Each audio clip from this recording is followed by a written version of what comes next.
you.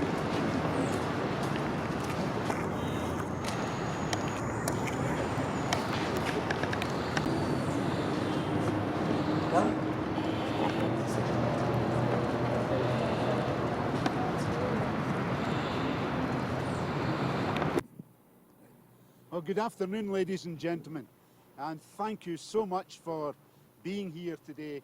I thought it would be nice to meet with you and give you some perception of why I have travelled over from Scotland to be back here in Nairobi. I'm absolutely delighted to be back in Nairobi for one or two very important ceremonials that are going to take place today and tomorrow here in Nairobi. It's been a very enjoyable time so far. The Scottish Freemasons in East Africa, and we have 10 lodges here, all operated from back in Edinburgh in Scotland. And we have 10 very active Freemasons lodges here who are doing a lot for the communities in which they reside. Yesterday I had the great privilege of being in Navasha, where the Scottish Freemasons and the lodges there have been involved with the local primary school. They've replaced the roof of the school. They've retiled the floors in the school.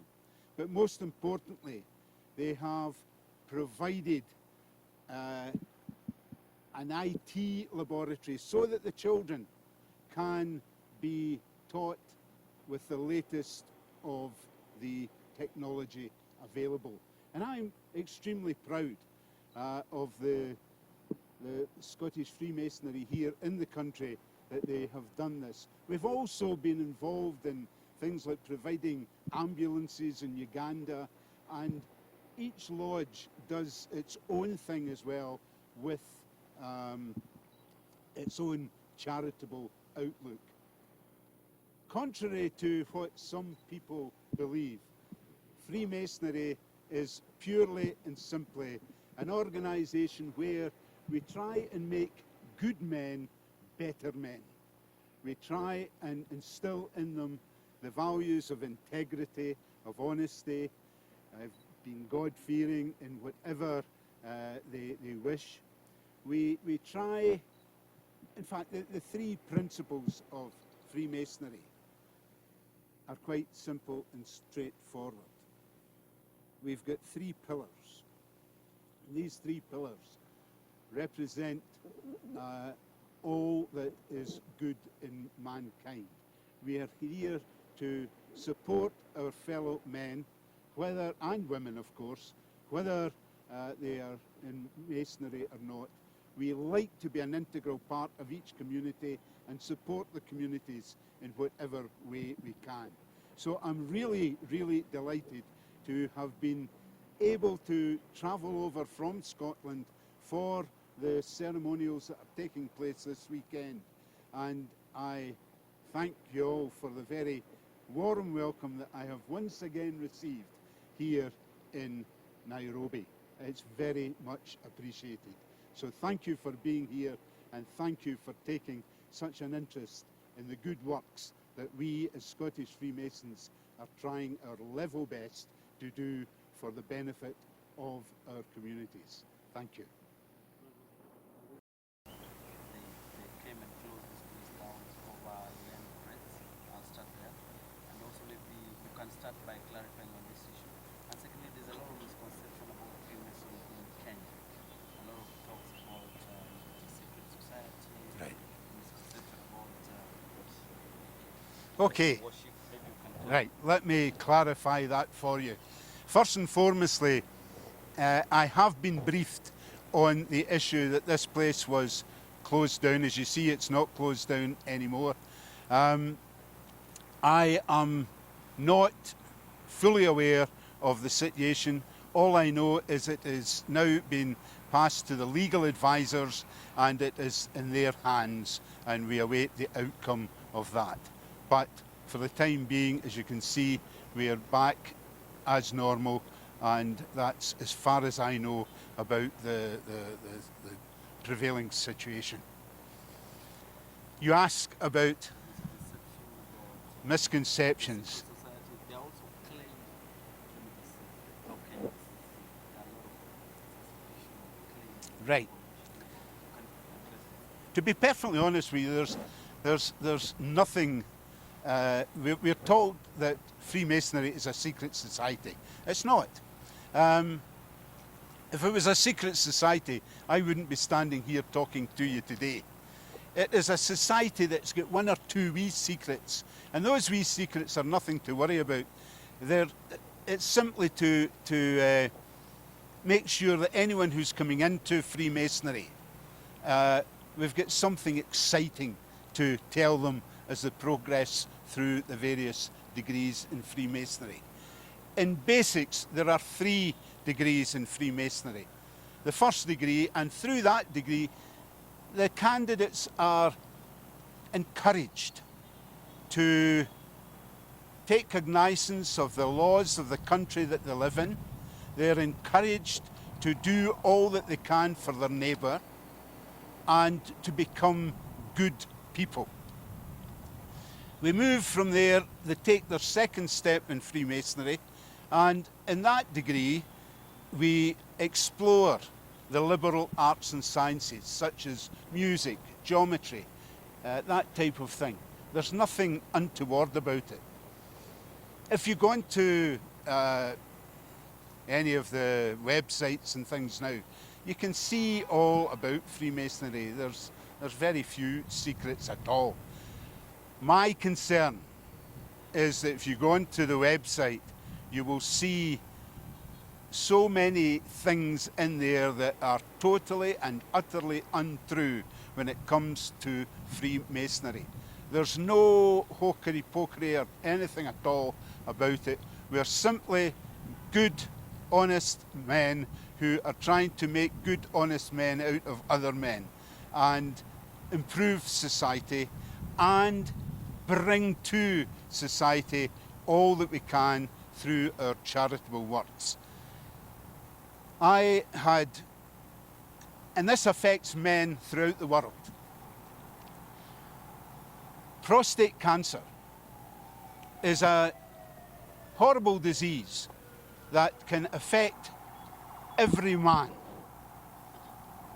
All the men standing here just now, statistics will dictate that 2 out of 5, I think it is, of us will all end up with some form of prostate disease.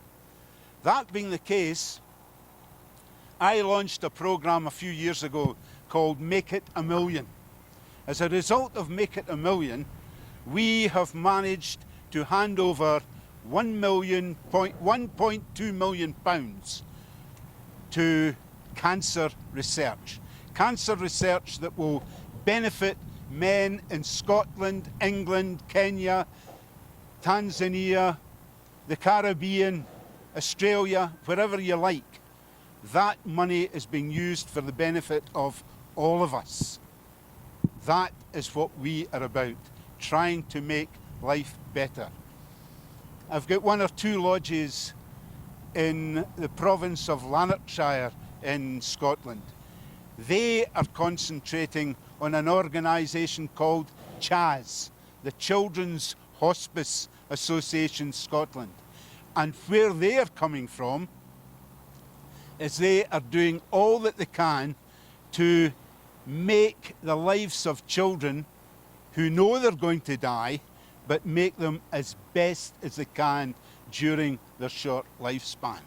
So in Freemasonry, we're doing all that we can to make life better for as many people as we possibly can. There's nothing witchcraft or anything about it at all. It's all good, wholesome stuff, trying to make good men better men. How can you categorize Freemasonry? Is it a religious? No, it's not a religion. No, it's not a religion. Some folk describe it as a way of life, but it's not a religion. I can say that categorically. What we do ask is that men joining the organisation do have a belief in a supreme being. And that's where we leave it.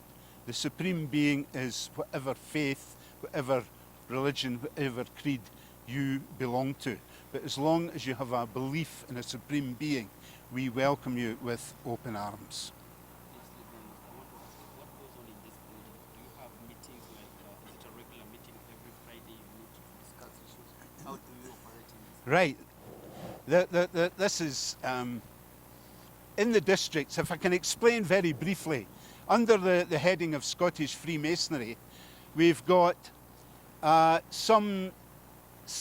between 600 and 700 lodges at home in Scotland, and we've got nearly 400 lodges scattered in over 40 countries throughout the world. Now, all of those lodges, whether they're in Scotland or whether they're abroad, they all report back to Grand Lodge in Edinburgh. That's where it all starts. Now, what happens in the building? There are so many things that happen in the building, because in the districts, and this is known as a district, in the districts we have lodges meeting under various constitutions. The Scottish Constitution, the Irish Constitution, the English Constitution, and so forth. And they all have their own separate meetings in the Masonic temples. Those buildings are used for committee meetings, where we discuss what we can do, how we can do it, and how we can assist in the communities in which we live. The meetings, the actual Masonic meetings, are held on a regular basis. Most lodges will meet anywhere between 6 and 10 times every year. And that's the whole sum and substance of it. We are also trying our level best to do what I'm trying to do for you today and educate the public in general as to what we do. Because it's not just in Kenya that there are misconceptions. People read all sorts of things on the internet, and there are misconceptions wherever. This coming year in Edinburgh, for example, there's a huge agricultural show called the Royal Highland Show. Well, at that show, we are going to have a presence. We're going to have a tent there, and we're going to invite everybody into the tent to hear and see what we do in Freemasonry. We encourage lodges at home and abroad to have open days, to bring folk into temples and let them see what we do in the temples. As I say, there's nothing terribly secretive about it at all. Sorry? Do you accept any membership, or do you have specific requirements for a member? Well, I've just told you one of the requisites is that there is a belief in a supreme being. Other than that, Age, and all there's no age limit at all. No age limit at all. And then, of course, if you've got previous convictions for murder, we don't really want to know. So that's taboo. But we're looking for good men to make good men better men. that? Lastly, what is the meaning of this sign? The sign even in your tie? I'm a tie. This is the... Well, that and that are much the same. That's the logo of the Grand Lodge of Scotland. Yeah. Sorry. How many members do you have in Kenya, and why is it associated with the Right. Well, it's important that I try and be in all the various districts if there's something important happening. And this afternoon I'll be installing one of the new office bearers into office, and I've come from Scotland to do that. This year I'll be going to Lebanon to do the same in Lebanon. I'm going to Sri Lanka to do the same in Sri Lanka. I'm going to Hong Kong to do the same there. And I'm going to Canada to do the same in our Scottish lodges there. So that's the reason I'm here, to install the new Grand Superintendent. He's asking how many members do you have? How many members? In Kenya? In Kenya we've got, or in East Africa, it's the District of East Africa, and we've got 10 lodges in East Africa, and that will amount to some 300-400 members. I can't give you an exact number off the top of my head, but it will be around about 300-400 members, I would think. Another question he was asking, I'm just helping him to ask, is that most of your members in East Africa are the rich, most of the influential people in No. country? There is no requirement to be rich, poor, or anything else. We just look for good men to try and make those good men better men. In my own lodge back home, we've got people who are doctors, we've got people who are building workers, we've got people who drive lorries, we've got people who are in the police service, we've got people from right across the whole gambit of society. Maybe one for me. In the worship center, do you do some offering or sacrifices away or No, absolutely not. Absolutely not. There's no sacrificing of anything.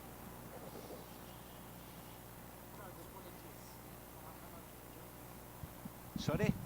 Let's go about quality of someone to be a member. Right, again, I've just explained that you need to have a belief in a supreme being. There's no age limit, or there's no upper age limit. You've got to be 18 or upwards. After that, we just look for someone of good character, and we try to make that character a better character. So if I want to join today, I can What you do, you would apply, and you speak to somebody who's already in the craft. You get a form, somebody will propose you, somebody will second you, and then the process starts. It can take maybe a year or so before you go through the whole process. The last one. Who owns this place? Is it members they pay for rent, or the properties? I honestly, all I can tell you, it's owned by a trust. I mean, this all started before I got here. I honestly couldn't tell you. If I did know, I would tell you.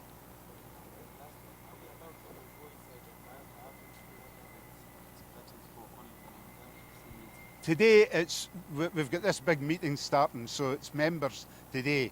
But I'm sure we could arrange something in the future to invite you to come in and see the temple and the facilities that we have. There's nothing terribly desperate about it, yeah. Right. Excellent question. We do have women Freemasons, and they have got their own organisation. We support them. What we do not have are joint meetings with men and women at the same meeting. So we've got the men meeting, we've got the women meeting, and socially we all meet together. So we are very, very supportive of women's Freemasonry. Back home, the English Grand Lodge and the Scottish Grand Lodge, we are part of a new initiative to support women's Freemasonry throughout the world, basically. We've got, at the moment in Scottish Freemasonry, we've got women in Australia and women in Lebanon who are very keen to be female Freemasons, and we would encourage it. Grandmaster, I want to ask, can I be a member of a religious group out there and also be part of the Freemason? Well, I mean, I'm a member of the Church of Scotland, and I'm a Freemason. I've got friends who are Jewish and are Freemasons. I've got friends, very good friends, who are Muslim and are Freemasons. So it makes no difference to us whatsoever. And lastly, because I understand your committee, what has led to this misconception? Because I know it's not only Kenya Fair. Why is there a lot of misconception? You're perfectly correct. There is a lot of misconception, and a lot of it's down to what you read in social media, and people putting in social media whatever they want to put on, and it bears no resemblance to the truth of the matter. And that's it in a nutshell. I would say that in the past, right up until the 50s, 60s, I suppose we ourselves were more of a closed shop than we are now. But what we're trying to do now is be open as we possibly can, and let people see the good works that we are doing. And that's what we're all about, doing good works for the communities in which we live. That's our raison d'etre. Maybe last one from me. Is there a specific reason why you don't mix men and women in the meeting? Well, traditionally, Freemasonry has been an all-male preserve, but we appreciate that some women would like to be involved in Freemasonry. So we have Freemasonry for the women as well. I firmly believe that, you know, total diversity is when we can allow men to meet in men's groups, women to meet in women's groups, and we can all meet together socially. So we're all one, doing our own thing. I mean, my wife, for example, is very heavily involved in the Women's Rural Association. And, you know, I think it's great. All the women get together and they do various things in bits and pieces. Freemasonry, it's a chance for the boys to get together and enjoy their masonry in the social aspects.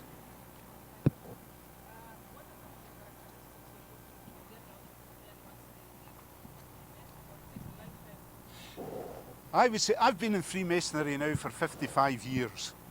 And, you know, I enjoy every moment of my Freemasonry. I have no regrets whatsoever about being a Freemason for the past 55 years. And I like to think that every year I learn something new and I get some form of trait that helps me to be a better man and do whatever I can for mankind.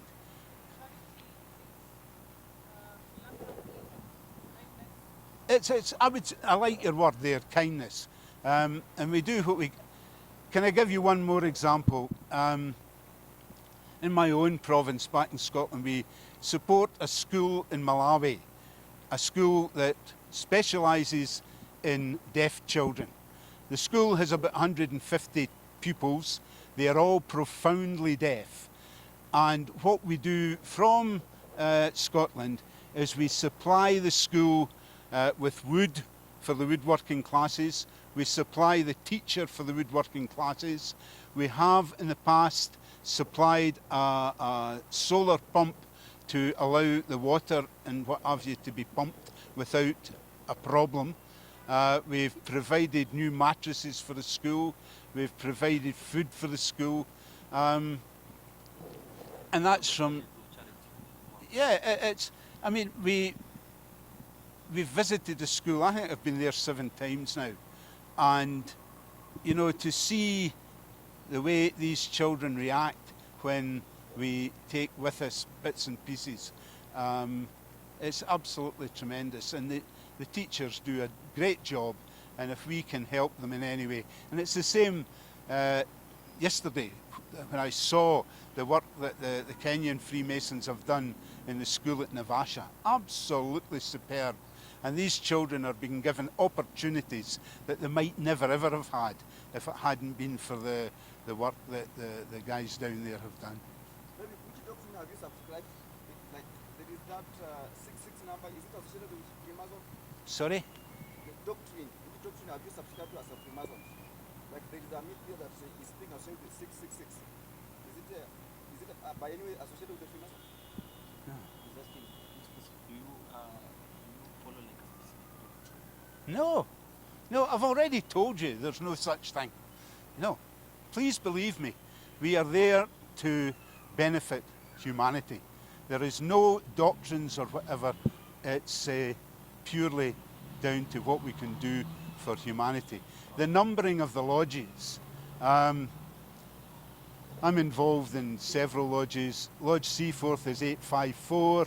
I'm in Lodge,